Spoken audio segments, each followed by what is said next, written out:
Hi, എല്ലാവരും ഓണം ആഘോഷിച്ചെന്ന് വിശ്വസിക്കുന്നു. ഞങ്ങൾ ഓണം ആഘോഷിച്ചു കൊണ്ടേയിരിക്കുന്നു. ഇന്നലെ തിരുവോണമായിരുന്നു, അടിപൊളിയായിരുന്നു അല്ലേ? ഇവർക്ക് ഡ്രസ്സ് എടുക്കാത്തതുകൊണ്ട് ഇവരെന്തോ ഭയങ്കര മൂകമായിരിക്കുന്നത്. ഞങ്ങൾ ഡ്രസ്സ് എടുക്കാനായിട്ട് പോവേണ് അല്ലേടാ.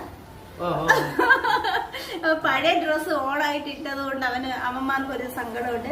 ഞാൻ മാത്രം ചെത്തിപ്പൊളിച്ച് നിൽക്കുന്നത് ഓണായിട്ട് പുതിയ ഡ്രസ്സൊക്കെ ഇട്ട് നിൽക്കുന്നത് കൊണ്ട് തന്നെ അവനൊരു ചെറിയൊരു വിഷമമുണ്ട്.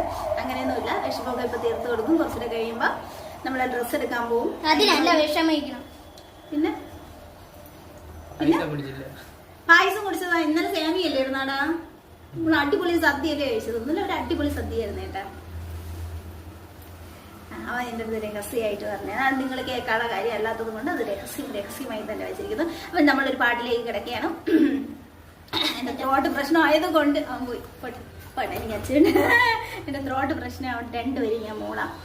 മാവേലി നാടുവാണിടും കാലം മനുഷ്യരെല്ലാരും ഒന്നുപോലെ ആമോദത്തോടെ വസിക്കും കാലം ആപത്തൊന്നാർക്കുമൊത്തില്ലതാനും.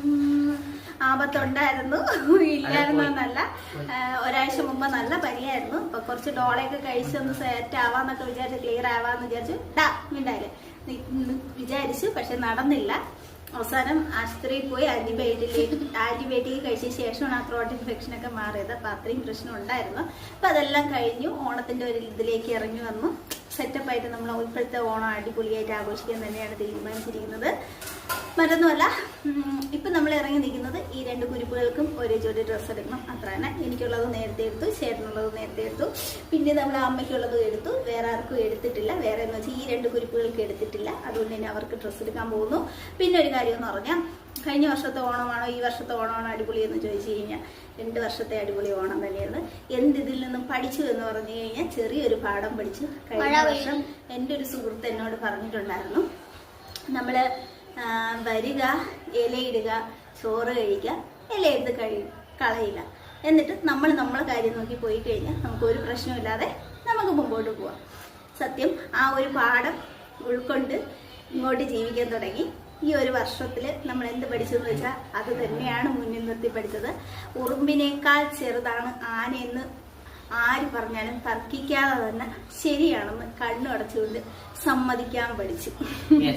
അത് തന്നെയാണ് ജീവിതത്തിൽ പഠിച്ച ഏറ്റവും വലിയ പാഠം എന്ന് പറഞ്ഞത്.